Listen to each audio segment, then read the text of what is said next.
Il laissa à la postérité une réputation de monstre assoiffé de sang, responsable de la terreur.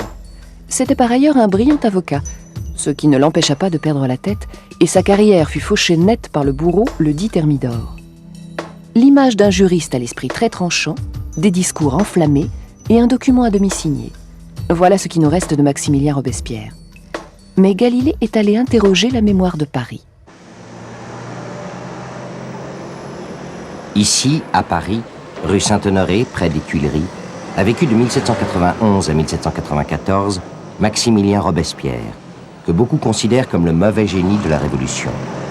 Mais derrière la légende noire, qui était le véritable Robespierre ?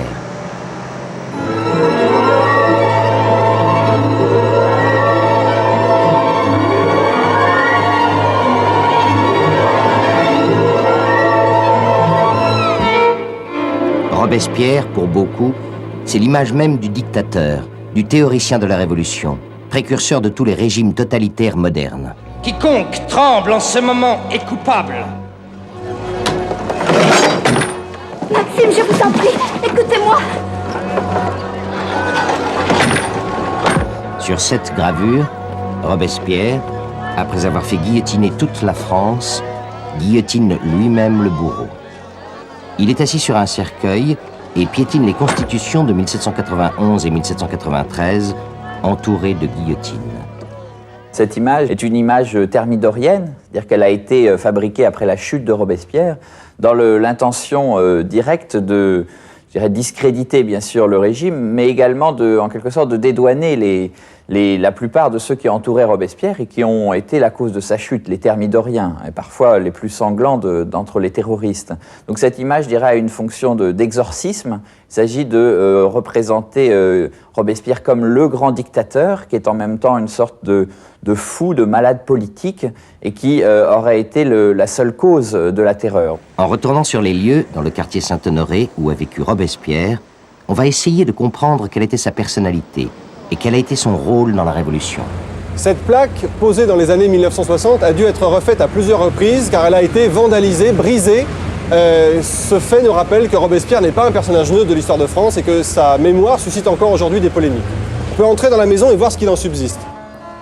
Alors voilà la fameuse maison de Duplay qui hébergeait Robespierre dans les dernières années de sa vie. Il est bien difficile, évidemment, quand on regarde les lieux aujourd'hui, de se faire une bonne idée du cadre de vie qu'a connu le révolutionnaire, puisque les bâtiments refaits au XIXe siècle étaient à l'origine plus bas, la cour était plus large, plus spacieuse, et puis, juste derrière ce bâtiment, il y avait un grand jardin, le jardin d'un couvent, le couvent des Dames de la Conception. Donc évidemment, un cadre radicalement différent. Et puis également, Duplay était maître menuisier, son hébergeur, donc il faut imaginer qu'ici, il y avait un atelier, l'atelier de menuiserie, qui a donc été un des éléments du cadre de vie de Robespierre. Cet atelier des Duplay a été représenté plusieurs fois dans des films sur la Révolution, en insistant souvent sur l'aspect inhumain de Robespierre l'incorruptible. Je suis Camille Desmoulins, un ami du citoyen Robespierre. Ça va. Nous sommes en train d'étrangler la liberté dans son berceau, Maxime. Si nous faiblissons maintenant, tout ce que nous avons construit s'effondrera comme un château de cartes. Peut-être nous n'avons rien construit. C'est juste un rêve. Ça fait peur.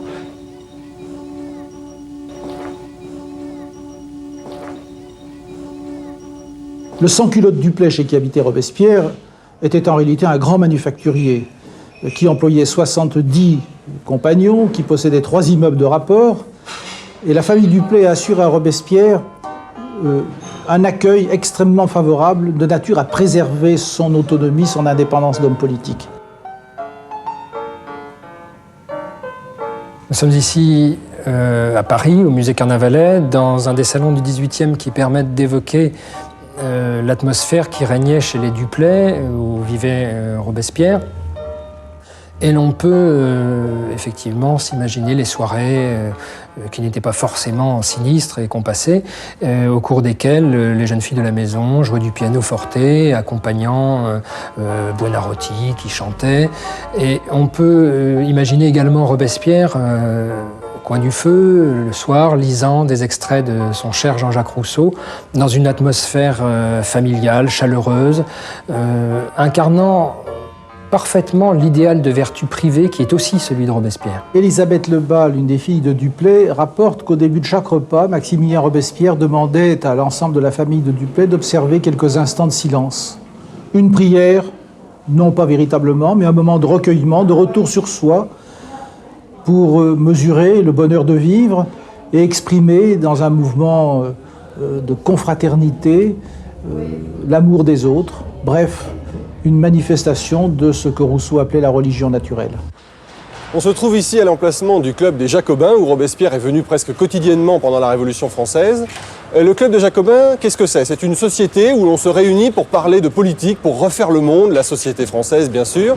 Le peuple qui vient là est composé de petits artisans, de petits bourgeois, d'admirateurs de Robespierre qui viennent applaudir leur héros, qui fait de grands discours fracassants où il refait, quand il n'est pas lui-même député, la politique du pays. Et cette société est relayée en province par de nombreux autres clubs des Jacobins qui forment un réseau qui s'étend sur toute la France et qui est propre à manipuler l'opinion et à faire croire au gouvernement et aux assemblées que toute la France va dans le même sens. Demandez à ce marchand de chair humaine ce que c'est que la propriété.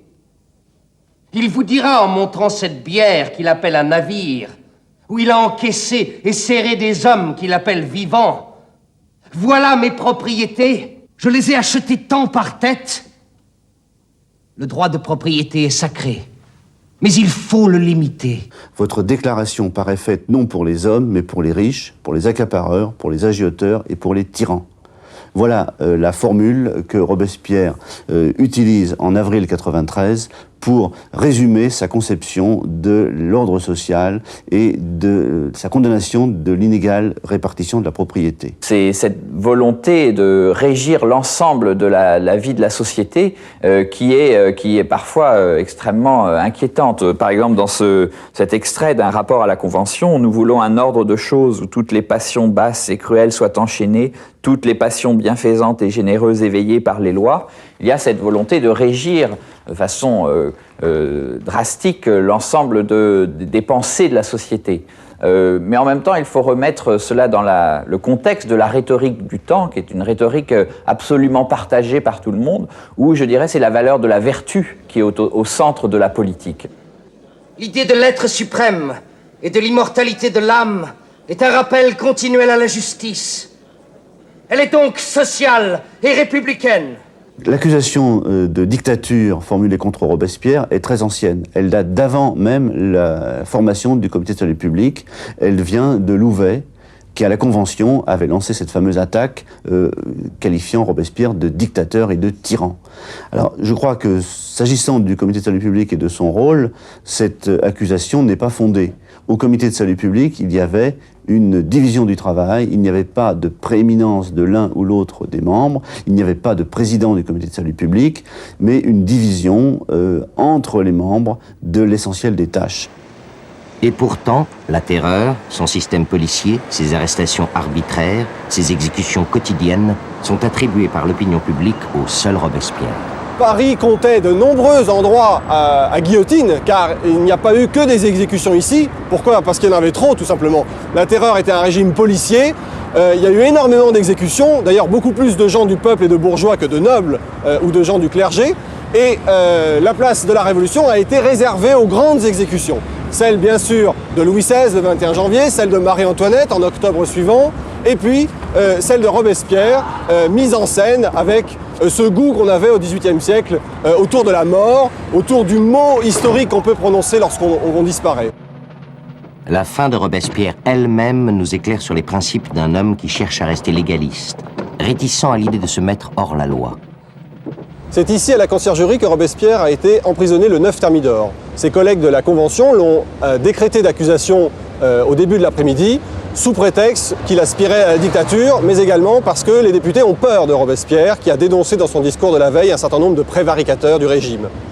C'est également à la Conciergerie que Robespierre va être libéré par la Commune insurrectionnelle de Paris. Mais, et là nous avons un trait bien révélateur de son caractère, il ne veut pas sortir. Il sait bien qu'en sortant, il va être hors la loi, et il préfère rester en prison, avoir un procès, se défendre. C'est un avocat, rappelons-le, un grand rhétoricien, et il a confiance dans son talent d'orateur. Mais finalement, il se laisse entraîner par l'émeute et il quitte la Conciergerie pour l'hôtel de ville au soir du 9 Thermidor. Ce document est une sorte d'instantané de l'histoire. Nous sommes dans la nuit du 9 au 10 Thermidor, à l'hôtel de ville, et Robespierre et ses partisans lancent un appel à l'insurrection auprès des sections de l'armée révolutionnaire parisienne.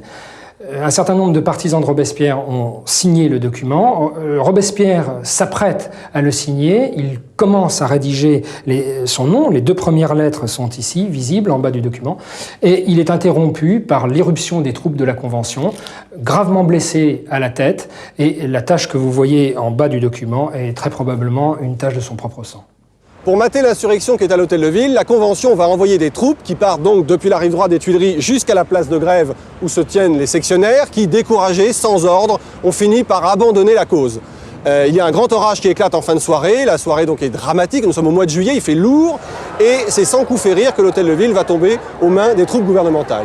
On entend à ce moment-là dans la nuit un coup de feu, ce coup de feu tiré contre Robespierre. Alors est-ce que c'est comme le veut la légende, un gendarme qui lui a tiré dessus, qu'on appelle Merda, ou est-ce qu'au contraire, c'est lui qui a cherché à se supprimer, à se suicider comme un Romain face à un événement dramatique, il préfère donc mourir lui-même? On ne sait pas, en tous les cas, il est dans un état très grièvement blessé, transporté le lendemain à la guillotine avec ses partisans, et sans procès sont exécutés le 10 Thermidor.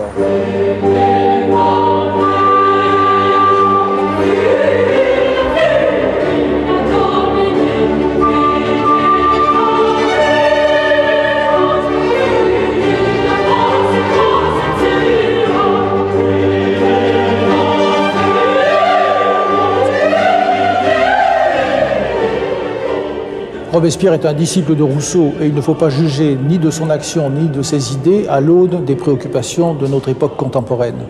Disciple de Rousseau, disciple aussi de Montesquieu. Mais c'est un disciple créatif, tout en ayant rendu hommage au magistère de Jean-Jacques Rousseau. Robespierre sait se détacher de ce qu'il pouvait y avoir de dogmatique dans la pensée de Rousseau. Et Rousseau, qui pensait que la démocratie était impossible dans un grand État, trouve dans son disciple Robespierre un homme qui défend l'idée d'une démocratie représentative, mais d'une démocratie représentative qui, en donnant des droits au peuple, des droits sociaux et en lui assurant une éducation, permet à cette démocratie d'être une démocratie réelle. Ainsi, derrière la caricature d'un Robespierre avide de sang et de pouvoir, se dessine le portrait d'un homme complexe, confronté aux circonstances dramatiques de la Révolution française.